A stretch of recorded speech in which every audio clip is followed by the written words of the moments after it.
السلام علیکم، welcome to classic entertainment channel.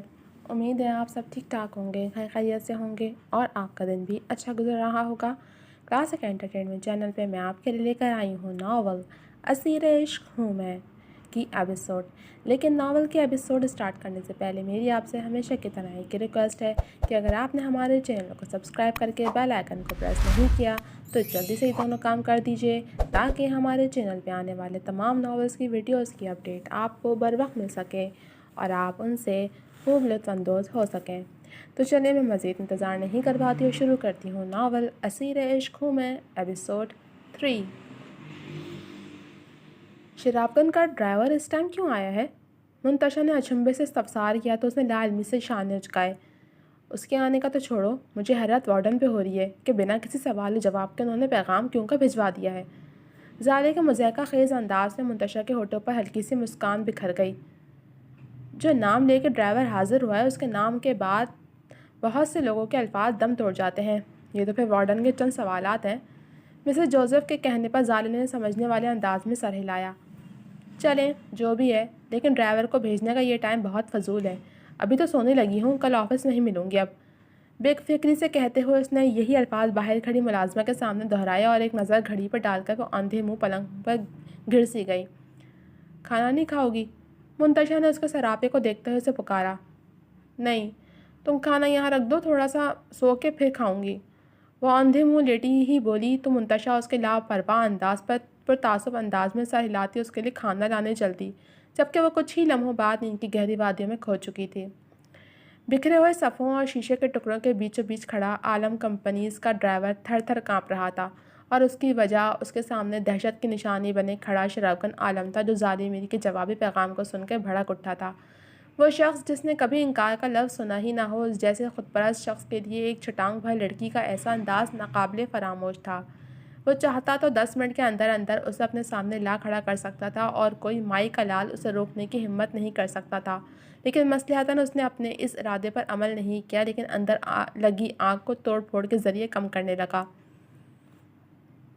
تم نہیں جانتی ظالم میر کہ تم اپنی بقیہ زندگی کی آخری پرسکون نیند لے رہی ہو۔ ٹوٹے ہوئے دیوارگی شیشے میں نظر آتے اپنے عکس پہ سرخ نگاہیں گاڑے وہ وحشت زدہ انداز میں بولا تو ڈرائیور کو بے ساختہ اس لڑکی پہ ترس آنے لگا جو انجانے میں بہت بڑی بلا اپنے گلے لگانے کو تیار بیٹھی تھی۔ کل صبح 7:30 بجے تم ہاسٹل کے پاس موجود ہو، اور اگر کل صبح اس نے آنے سے انکار کیا تو میرے اگلے حکم کا انتظار مت کرنا اور جو بتا چکا ہوں اس پہ عمل کر دینا۔ شفاق لہجے میں کہتے ہوئے اس نے ڈرائیور کو جانے کا حکم دیا اور خود بیش قیمت صوفے پر گرتا گہری سانس لیتا خود کو پرسکون کرنے کی ناکام کوشش کرنے لگا۔ فرحاد، یہ کالج میں آج اس قدر چہل پہل کیوں ہے؟ سیاہ لگژری کار جیسے ہی کالج کے احاطے میں جا کے رکی تو رنگ برنگے ڈریسز میں ملبوس لڑکیوں کو دیکھ کے وہ بے ساختہ شیر لالہ کے ملازم جسے شیر نے اس کی حفاظت کے لیے مامور کیا تھا سے مخاطب ہوئی جو کار کا پچھلا دروازہ کھولے کھڑا تھا۔ معلوم نہیں میڈم، لیکن میں ابھی پتہ کرواتا ہوں۔ شیر کی طرح اس کے روبوٹک ملازم نے فوراً موبائل پہ ایک میسج سینڈ کیا تو وہ اس کی پھرتی پہ آنکھیں گھما کے رہ گئی۔ ادھر ادھر پھرتی رنگین تتلیوں کو دلچسپی سے دیکھتی لوگوں کی نگاہوں میں لہراتے رشک، حسد اور بغض کے رنگ نہ دیکھ سکی جو اسے اتنی بڑی گاڑی سے اتنے پروٹوکول کے ساتھ اترتے دیکھ کے بہت سو کی آنکھوں میں در آئے تھے۔ میڈم، کل شاید کالج میں کسی لڑکے کا ایڈمیشن ہوا ہے اور یہ ساری تیاری اسی کے لیے ہے۔ چند لمحوں کے بعد فرحاد کی سپاٹ آواز گونجی تو اس نے الجھ کے اس کی جانب دیکھا۔ کیا مطلب؟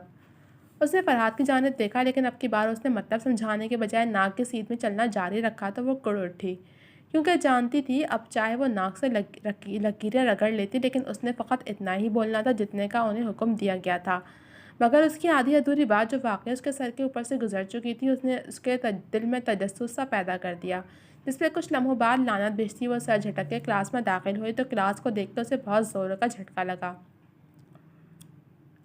یہ اسلام آباد کا میڈیکل کالج تھا اور یہاں کل بھی اس نے بہت سی لڑکیوں کو بہت ماڈرن ڈریسنگ اور میک اپ میں دیکھا تھا، لیکن آج تو سب کی چھبی نرالی تھی۔ کچھ لڑکیوں کی تو ڈریسنگ دیکھ کے اس کا دل ہال اٹھا تھا، مگر وہ خود پہ قابو پاتی اپنی کرسی پہ جا بیٹھی۔ حد ہے ان لڑکیوں پہ بھی، کوئی خوبصورت لڑکا دیکھا نہیں ان کے بڑے دکھاوے شروع ہو جاتے ہیں۔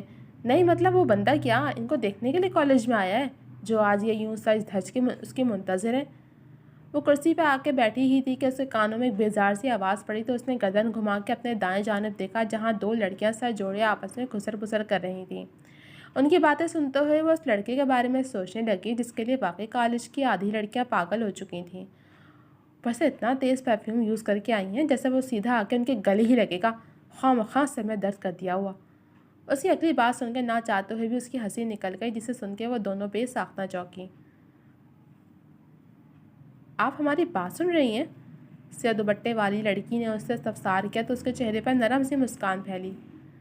سننے کی کوشش تو نہیں کی لیکن آواز کانوں میں پڑی تو کان بھی بند نہیں کیے۔ اس کے نرم سے انداز پہ وہ دونوں خفیف سی ہو گئیں۔ سوری، ہم جذباتی ہو گئی تھیں۔ اسکن کلر کی چادر اوڑھے دوسری لڑکی جو اس کی بات سن رہی تھی وہ آہستگی سے بولی، اٹس اوکے۔ اس نے بات ختم کی تو سیاہ دوپٹے والی لڑکی نے اپنا ہاتھ اس کی جانب بڑھایا۔ بڑھ دکھاوے کی اس فضول رسم کا حصہ نہ بنتے ہوئے آپ نے یہ ثابت کیا ہے ہم اچھی دوستیں بن سکتی ہیں۔ آپ کا کیا خیال ہے؟ اس کے انداز سے وہ ہلکا سا مسکراتی اس کا ہاتھ تھام گئی کہ اتنے سال ادھر رہنے کے لیے اسے کسی نہ کسی کے ساتھ کی تو ضرورت تھی ہی، تو اس کے خیال میں یہی اس کے لیے بہتر تھیں جو خود اس کی جانب ہاتھ بڑھا رہی تھیں۔ ٹھیک کہہ رہی ہیں آپ، آئی ایم زرشال عالم۔ اس کا ہاتھ تھامتے ہوئے اس نے دھیرے سے اپنا مختصر سا تعارف کروایا۔ میں سہرش اور یہ حائقہ۔ سیاہ دوپٹے والی نے دونوں کا ایک ساتھ تعارف کروایا۔ اس سے پہلے کہ یہ تعارفی سلسلہ مزید آگے بڑھتا اچانک پروفیسر صاحب کی آمد پہ سب دروازے کی سمت متوجہ ہوئے، لیکن سر کے پیچھے ہی اندر آتے بلاج مصطفیٰ کو دیکھ کے سرگوشیوں کی آواز اور ہلچل بڑھ سی گئی۔ یہی ہے وہ شاہکار جس کی وجہ سے آج کالج گل و گلزار بنا ہوا ہے۔ بالاج کو کن اکھیوں سے دیکھتی سہرش اس کے کان میں منمنائی تو وہ نہ جانے کیوں چپ سی ہو گئی۔ یہ چپ نہ جانے اپنی قطار کی جانب آتے بالاج کو دیکھ کے لگی تھی یا سہرش کے انکشاف پہ۔ اس کے متعلق کوئی کچھ نہیں کہہ سکتا تھا، خود زرشال عالم بھی نہیں۔ کیا میں یہاں بیٹھ سکتا ہوں؟ اس کی کرسی کے بالکل ساتھ پڑی خالی کرسی کی جانب اشارہ کرتے ہوئے سادگی سے بولا تو گہری سانس لیتی وہ سر اس بات میں ہلاتی سر کے جانب متوجہ ہو گئی۔ یک کے بعد دیگرے 2 سے 3 اکٹھی کلاسز لے کے وہ دکھتے سر کے ساتھ باہر لان میں آ کے بیٹھی تو اس کے ساتھ سہرش اور حائقہ دونوں تھیں۔ انہیں بیٹھے کچھ سیکنڈز ہی گزرے ہوں گے جب فرحات ان کے نزدیک آن پہنچا۔ میم، آپ لوگوں کے کھانے کے لیے کچھ لے آؤں؟ اس کے مؤدب انداز سے وہ دونوں حیران رہ گئیں جبکہ وہ سکون سے فرحات کی جانب متوجہ ہو گئی۔ چائے لے آؤ 3 کپ اور کھانے کے لیے بھی کچھ لے آنا۔ اس نے نرمی سے اسے ہدایت دیتے ہوئے ہاتھ میں پکڑے ٹیشو سے چہرہ تھپتھپایا۔